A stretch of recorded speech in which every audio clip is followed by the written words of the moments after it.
proceeding unless otherwise regulated by bankruptcy and PKPU law, as stipulated under Article 299 of the law. There are several amendments to the bankruptcy and PKPU law. The first being amended by Law Number 40 of 2014 on insurance, which annulled the provision of Article 2, Paragraph 5, regarding the authority of Finance Minister to submit the bankruptcy petition against insurance and reinsurance company. Under the insurance law, Article 50, Paragraph 1, the bankruptcy petition against insurance and reinsurance company can only be submitted by the Financial Services Authority, or the OJK. The law was also further amended by Law Number 4 of 2023 concerning the development and strengthening of the financial sector, or the BPSK law, which annulled Article 2 and Article 235 of the bankruptcy law regarding the authority of Bank Indonesia to submit bankruptcy and Bank Indonesia and BPOM to submit bankruptcy and PKPU authority petition against bank, securities company, stock exchange, clearing and guarantee corporation, custody and settlement corporation, and retirement fund.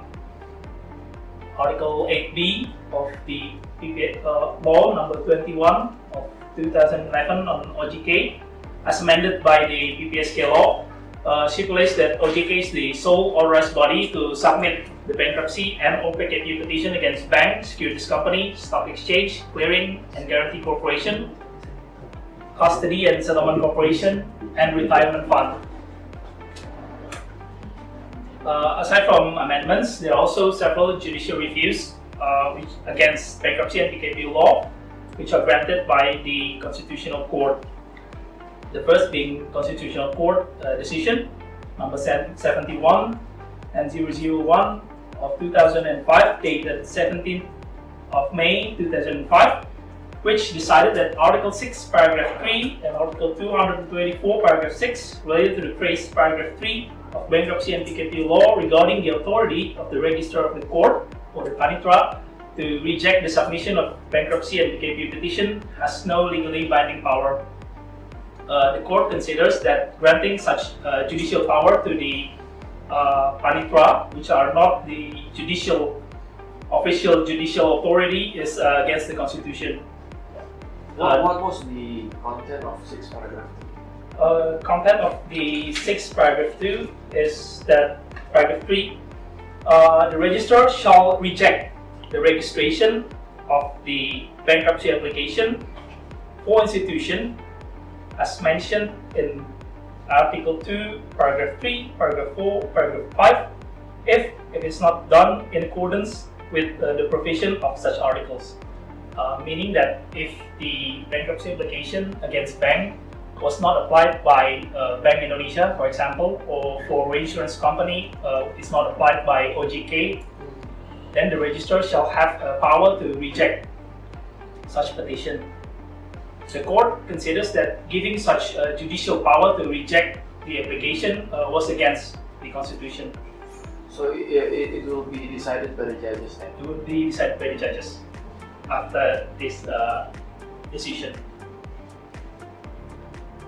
The next decision affecting the bankruptcy law was the Constitutional Court decision number 23 of 2021, dated 15th December of 2021, which decided that Article 235, Paragraph 1 and Article 293, Paragraph 1 of the Bankruptcy and PKPU law has no legally binding power if they are not construed as cassation against PKPU decision filed by the creditor and the rejection of the settlement offer from the debtor is allowed.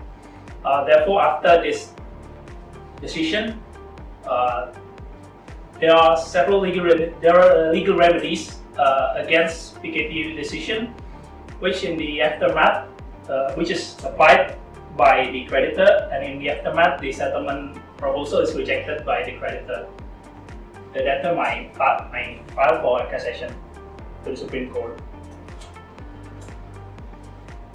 There are also several implementing and related regulation regarding to the bankruptcy law. The first being Presidential Decree number 97 of 1999 concerning the establishment of commercial courts on District Court of Ujung Pandang, District Court of Medan, District Court of Surabaya, and District Court of Semarang.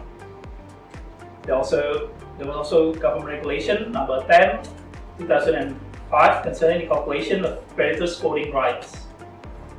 There was also Minister of Law and Human Rights Regulation number 37 of 2018 concerning requirements and procedures for the registration and recording of receivers and administrator, and also Minister of Law and Human Rights Regulation number 18 of 2021 concerning the guideline of fee for receiver and administrator. Aside from the implementing regulation, there are several guidelines that can also be found in Supreme Court decree and also the Supreme Court circular letters.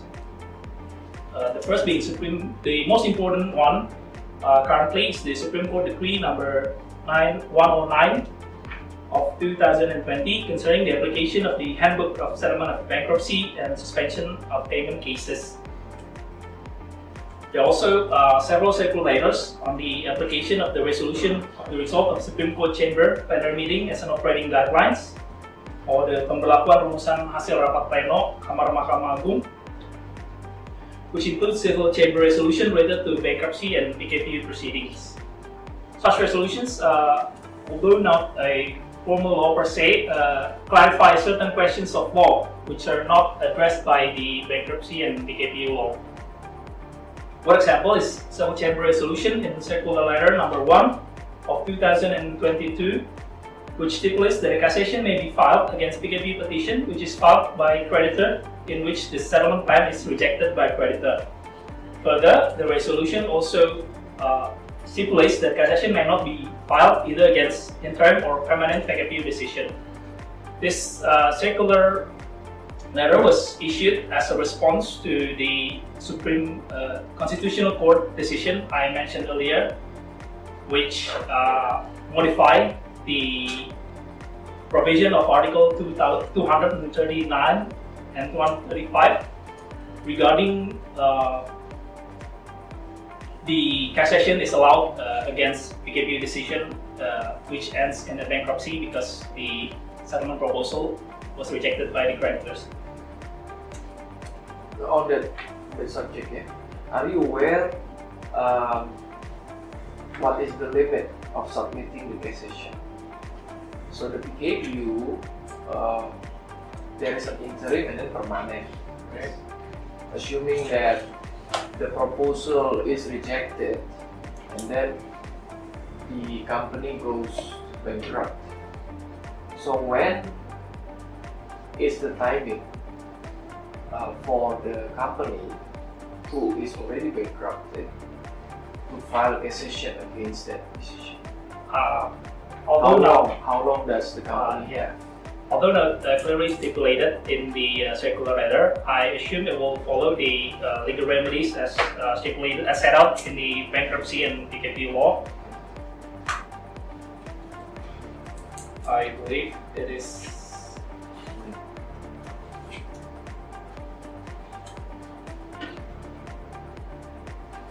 Because I believe it will follow Article 11, Paragraph 2, which shall be submitted at the latest 8 days after the date of the decision. Okay. So the timing or the fulfillment of elements, will it be only the decision of the court or the decline of the proposal?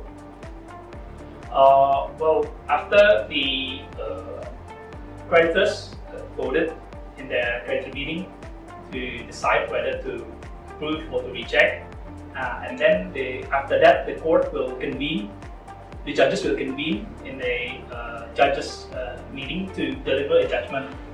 I suppose that it is after the judgment, it is the judgment that can be filed a cassation against.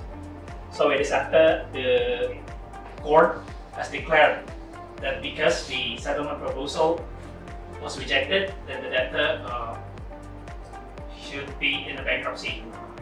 So 8 days after the decision. 8 days after the decision.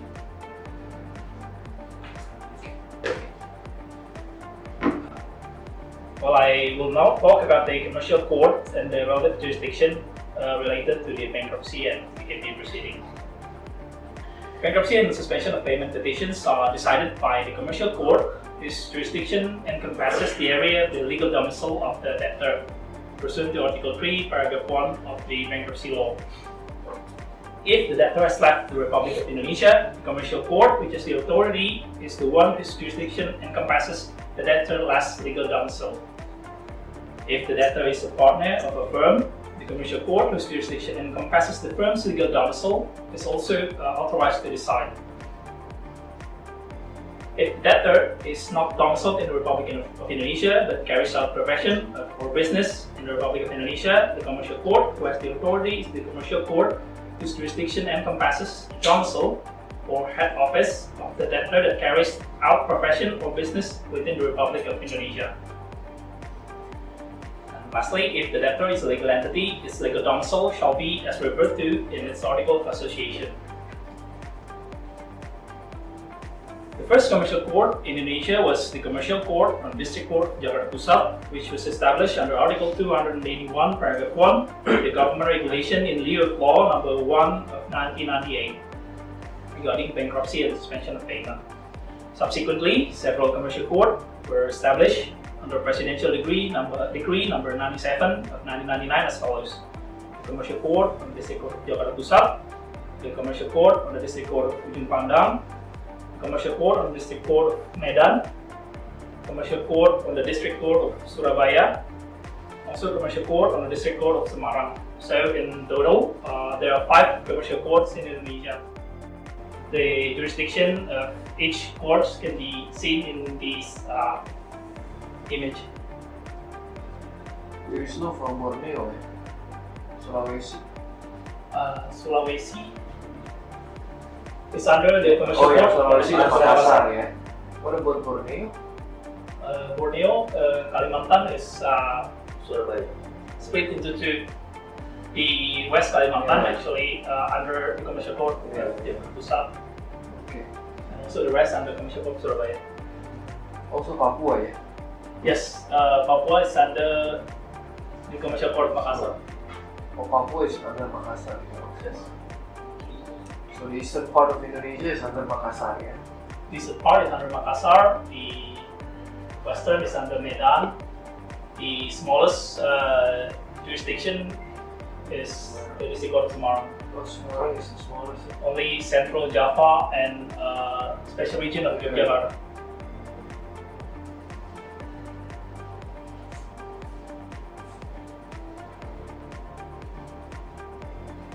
We'll now talk about the bankruptcy and PKPU proceedings. Bankruptcy and PKPU law essentially regulates 2 legal mechanisms: bankruptcy and suspension of debt payment obligations, or PKPU. Bankruptcy is essentially a general attachment, sita umum, or algemeen beslag of all property of bankrupt debtors, the administration and settlement of which is carried out by the receiver under the supervision of the supervisory judge as regulated under the bankruptcy and PKPU law. Suspension of payment is a period in which the debtor is given a temporary debt moratorium or suspension of payment to come to an agreement with its creditors to restructure its debts. Pursuant to Article 2, Paragraph 1, the bankruptcy law, debtors with 2 or more creditors who fail to pay off at least one debt which is due and payable shall be declared bankrupt with a court decision, either at its own request or at the request of one or more of its creditors. For PKPU, Article 222, Paragraph 1, Bankruptcy and PKPU law stipulates that PKPU is filed by debtor who has more than one creditors or by creditor itself.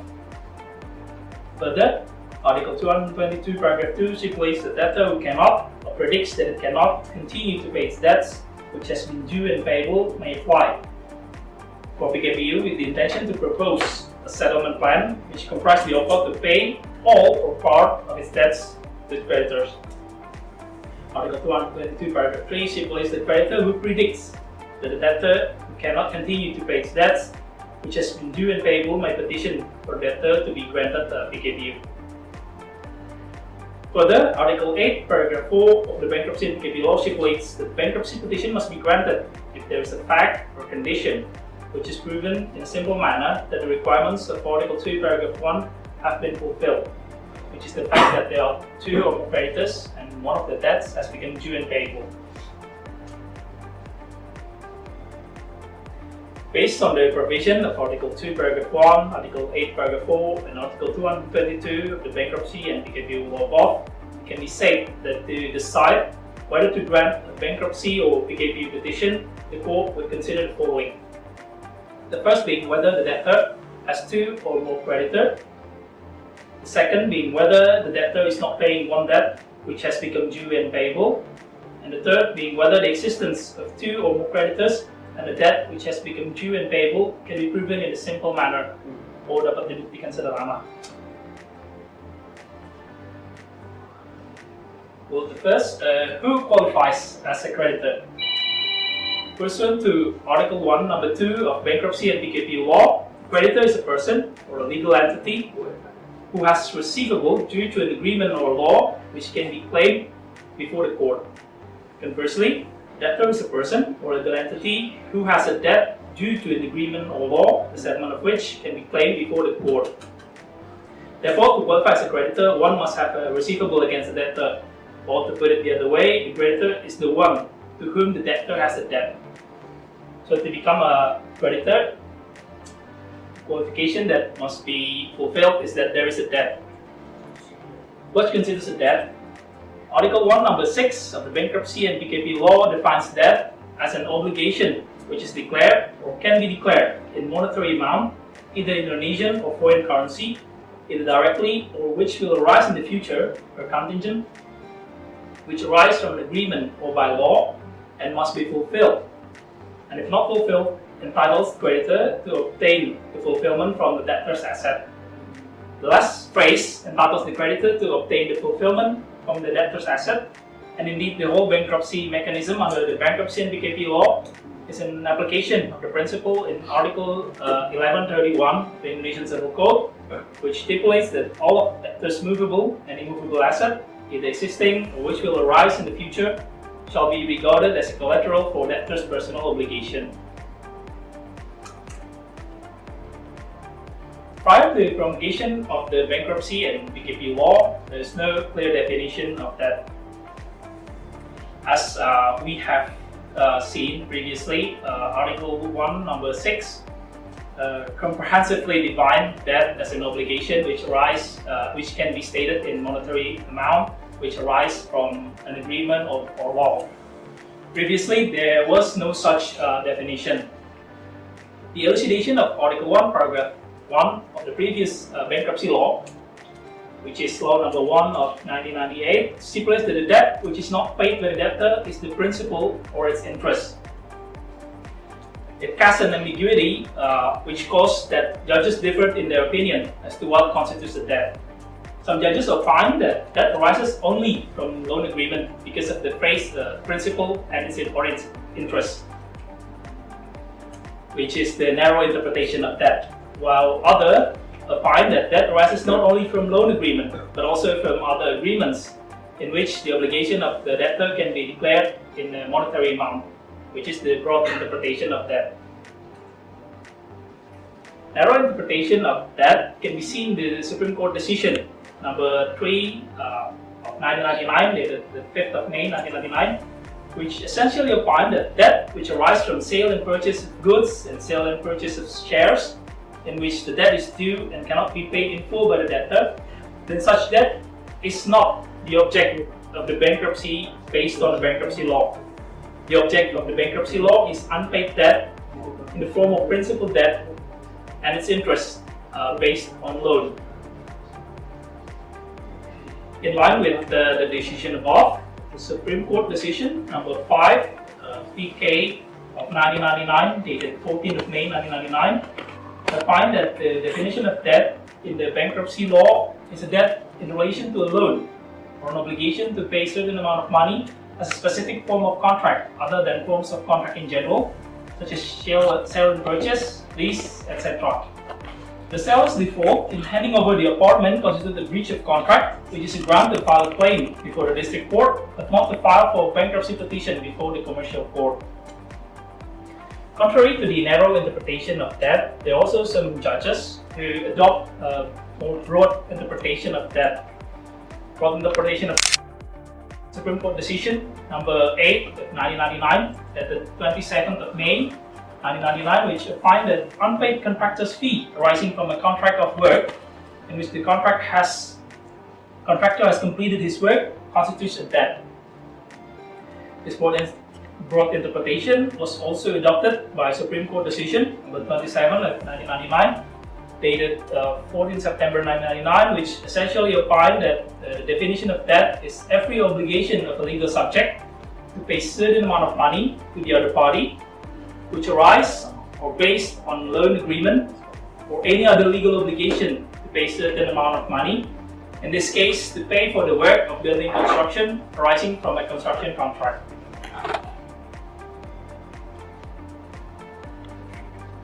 After we have been discussing about the debt, we'll now discuss how to determine whether debt is due and payable.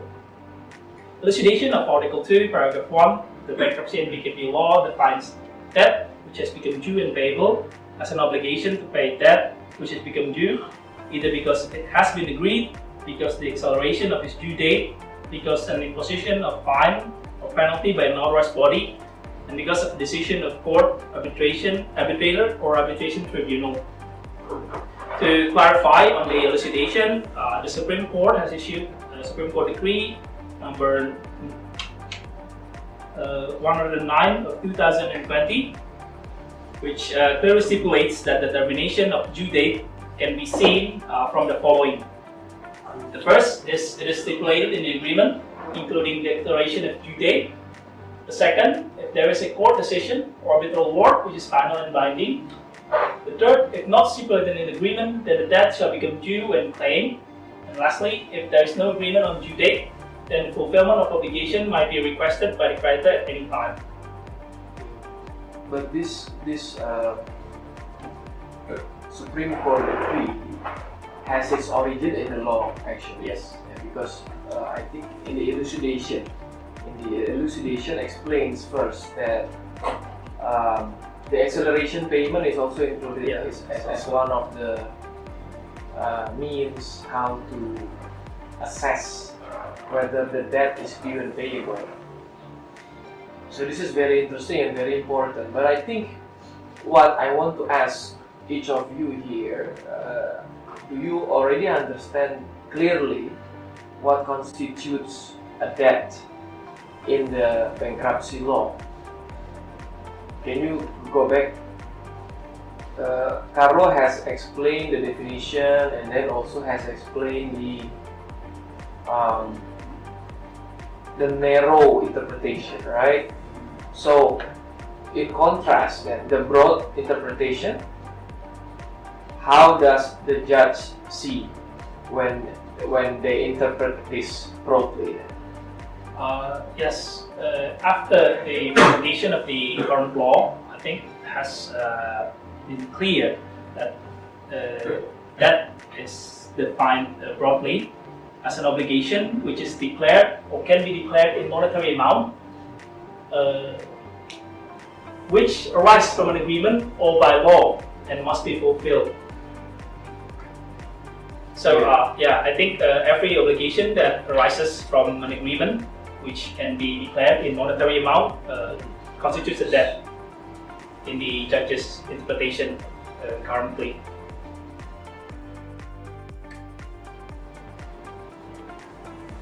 For debt which arises from an agreement, it is important to abide by the provision of the agreement to determine whether debt has become due and payable. In the Supreme Court decision number 640K of 2013, dated 26th of March 2014, the judges opine that the claimant and respondent have never signed the minutes of completion, and the works which has been completed is only 72.27%. Therefore, there is an unfinished work, and the existence of a due and payable debt is unclear. because the claimant has not satisfied the conditions stipulated in the contract. Further, judges in Supreme Court decision number 123, 2013 also considered there was no due date or billing limit in the invoice, which led the judges to find that the claimant cannot prove when the debt is due and payable.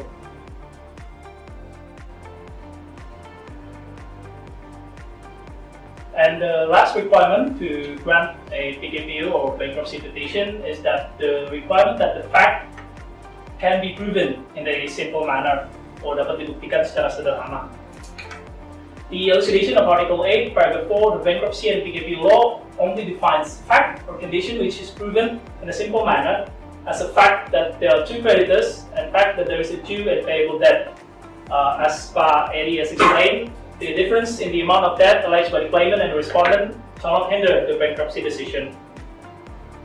The existence of a dispute between the claimant and respondent may make the judges consider that the case cannot be proven in a simple manner.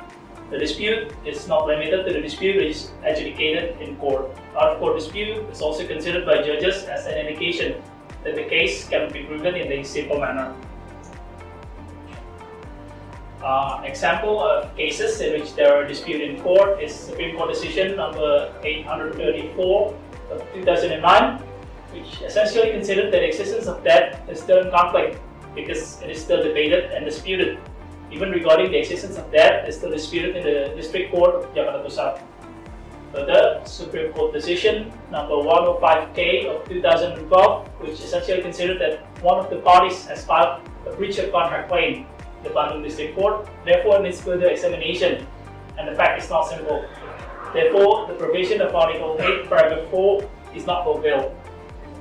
Lastly, Commercial Court on the District Court of Jakarta Pusat, decision number 373 of 2020, essentially considered that there was a fact that there is a dispute regarding the amount of claim, and the dispute is filed in the West Jakarta District Court.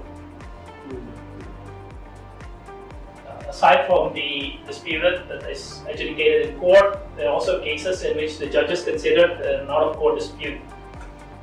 It can also indicate that the case cannot be proven in a simple manner. In the Supreme Court decision number 23K of 1999, dated 16 August 1999, the judges considered that as the case was related to the exceptio non adiupleti contractus and also related to ipso jure compensator, therefore the issue of whether there is a debt requires extensive examination and therefore cannot be proven in a simple manner. In line with the decision above, Supreme Court decision number 30K of 2006 essentially considered that the case cannot be proven in a simple manner because both parties differ in principle, where the claimant declared that the respondent has defaulted and the respondent declared the opposite. Therefore, the case cannot be proven in a simple manner.